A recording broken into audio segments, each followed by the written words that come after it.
We rode in silence a good while, and slowly the sky changed to dark gray. I sat with my head pressed up against the window, watching the shadows of the outside world pass by. I'll never forget the day your daddy came to our house.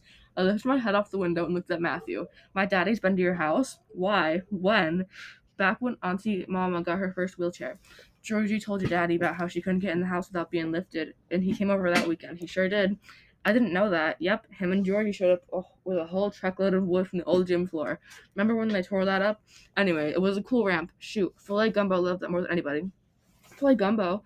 Yeah, our dog. Y'all named your dog after food? Little cricket popped in my head. Matthew laughed. Lukey thought the pup was the color of gumbo, and the name stuck. We didn't know what she was gonna grow up and be. I'll spect, you know? It was a good name. She was a good dog. What happened to her? I don't know. Everything happened so fast. The water. He didn't have nothing to. He didn't have nothing else to say. I knew. But anyway, he said after we sat not talking for a few minutes, I was so embarrassed when your daddy and Georgie came inside for a glass of Auntie Mama's lemonade. He shook his head all slow. Why? Because I didn't want him to smell the onions. I know my eyes popped right out of my head when Matthew Bowman said that. I had an instant memory of how them kids smelled walking down the aisle of our bus. Onions? What are you talking about? I was more grateful that boy was busy staring off into space and not looking my way. It was still too dark outside for him to see the color of embarrassed splash all over my face. I was worried he might feel it. It was that strong. Look, I ain't trying to be disrespectful, he said, but Auntie Mama, well, she was weird. I mean, she was a real nice lady and all, but she was good to Mama and my kids. I think she had a special liking for Lukey. He looked over at me. I sat quiet and just listened. She never took us to church or nothing like that. I remember her real mama doing. But she prayed all the time and burned so many candles. I thought for sure she was going to burn down the house someday. Did the candles smell like onions? Matthew let out a laugh. Of course the candles didn't smell like onions. The onions smelled like onions. He ran his fingers through his hair. Every night after supper, Auntie Mama got and Martha cut up 4 whole onions in one bowl for every room in the house. Why? Like some kind of voodoo or something? Nah, it weren't like that. She said it was because onions would suck up all the germs in the house so us kids wouldn't get sick.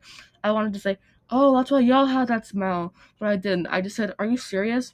Of course I knew the boy was serious. I'd smelled the proof with my own nose.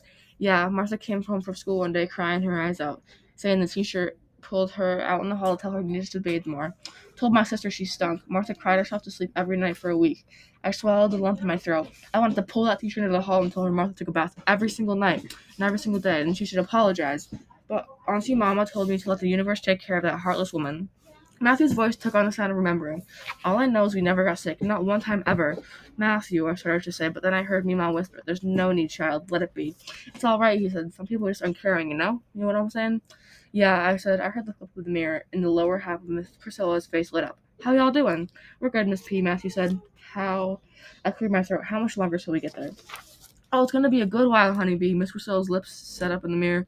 They've got us taking alternative routes. Why don't y'all try to get a little rest, unless you want to try one of these biscuits we got in our snack bag? No, thank you, I said. I'm not hungry. Me neither, said Matthew. Just then I see Uncle Alvin reach out his arm and over the back of Priscilla's seat, like he was putting his arm around her. Well, all right, Miss Priscilla said. When she reached up to flip her mirror shut, she looked my way and winked. Her eyes were doing some kind of happy dance. I knew that wink, and them eyes had everything to do with the arm resting up behind her. She snapped the mirror shut, and the light went out. I scooched down in my seat. I couldn't keep myself from thinking of Tay-Tay and her clover. My eyes were heavy. Matthew leaned over and put his face close to mine. He whispered in my ear, I think Miss P has a boyfriend. His voice air tickled my ear. I tried to force a smile until finally, slowly, my eyes stayed shut. Armani, hey, wake up! Matthew wiggled his shoulder. The shoulder my head was lying on. I stood up and scooched over toward the window. I'd been sitting on top of the boy. Matthew smiled, just to where that dimple showed. The light shining through the window behind me caught his face at the morning honey-colored sky filled his eyes. It's all right, Matthew said. He lifted one eyebrow. I don't mind being your pillow. I placed him across the chest with the back of my arm. Shut up, he laughed, and took a bite of the biscuit he was holding. My stomach growled. Miss P's fixing to stop for gas soon for gas, he said, with his mouth full. We're getting close. You want a biscuit? Yeah, sure. I looked out my window and he asked Uncle Alvin to pass one back. Here you go, Matthew said, pulling my thoughts out of the clouds. They're dry as August, but Miss P's got waters if you want one. Thanks. I held the heavy biscuits and I didn't eat it. I looked out my window, admiring how beautiful everything looked whenever we were up here early in the morning to see a sky soaked in them kind of colors. Mama would say, it's a blessed day to be sure when you wake up under a Louisiana sky with a touch of heaven shining through. That's pretty, Matthew said. That's real pretty. Yeah, it is, I said in a lazy voice. Matthew, look! I pointed over his shoulder to see the unsettling sight out his window. Oh, man. Army trucks, tons of them, one right after the other, for as far as I could see, clogging up the interstate. This took up the whole lane. Where's that darn gas station, y'all? Miss Priscilla asked. I don't know, Matthew said, but look at that, Miss P. Sweet Jesus, Miss Priscilla gasped. It's the dome, I said, trying to wrap my brain around the slit I was seeing.